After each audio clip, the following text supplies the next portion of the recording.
Isa namang binatilyo ang natagpuang patay sa isang pampublikong sementeryo sa bayan ng Ubando sa Bulacan.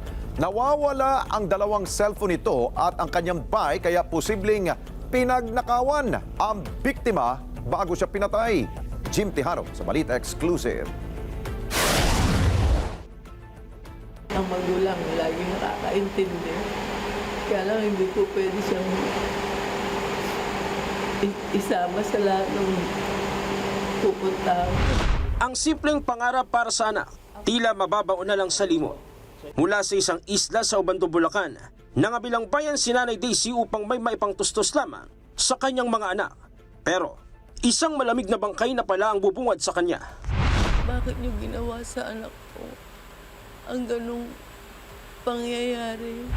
Mayo 22, ganap na alas 7 ng umaga, nang magawi sa sementeryo ang isang lalaki na itago natin sa pangalang Tatay David. Ayon sa kanya, Nangunguha po ako ng ipilipit pa kahit po ng kambing. May nakita po akong dugo diyan po sa pader na yan. Tapos po makita po ako, may nakita po ako nakahandusay na tao. nang makita ang bangkay, agad itong itinawag sa katiwala ng sementeryo hanggang sa ipagbigay alam sa mga otoridad ang nangyari. Siniyasa, inusisa ang lugar kung saan natagpuan ang bangkay na kinilalang si Christian Paul Relente, bunso sa 3 anak ni Nanay Daisy. Sinadyang puntahan ng Net25 News ang lugar ng pinangyarihan ng krimen. Kitang madilim at masukal na sementeryo.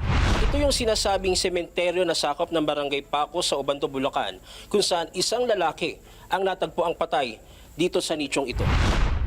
Makikita nyo rito yung bakas mismo ng dugo na nanggaling sa biktima. At dito sa aking kinatatayuan, dito mismo bumalagta o humandusay padapa yung mismong biktima. At dito naman sa parting ito, makikita natin yung nagkalat na foil, may mga ilang lighter at ilang mga plastic sachet na hinihinalang naglalaman ng illegal na droga. At ayon nga sa barangay, posibleng ito ang ginagawang pot session ng mga gumagamit ng illegal na droga. Kami ay humihingi ng tulong sa PNP na sana ay samahan kami upang sa aming pagroronda ay meron kaming kawaksi. Pero ayon sa mismong ina, nawawala ang dalawang cellphone at bike nito at mayroong malaking tama sa ulo ang binatilyo. Indikasyong pinukpok ng matigas na bagay bago nakawin ang gamit ng binatilyo. Panawagan ng ina, agarang pagresolba sa naturang kaso. Kung sino po ang nakasaksi sa mga nangyari sa pagpatay sa anak ko sa sementeryo ng Paco. Sana po maituro niyo. Patuloy ang investigasyon ng pulisya para alamin ang buong katotohanan sa likod ng pagkamatay ng biktima. Crime lab na namin, pinasoko na namin. Hinintay na lang yung result nung sa autopsy kasi wala naman nakitang sa katawan, tama ng bala o saksak. Inaano rin namin yung site na baka aksidente rin yung nangyari sa kanya. At patuloy pa rin yung investigation natin. May paalala ang barangay sa mga residente, partikular sa mga kabataan, na bawal ang pagpasok sa loob ng sementeryo ng 10 oras ng gabi. Ang barangay naglagay na ng CCTV camera sa bawat sulok ng sementeryo para makatulong sa anumang uri ng krimen.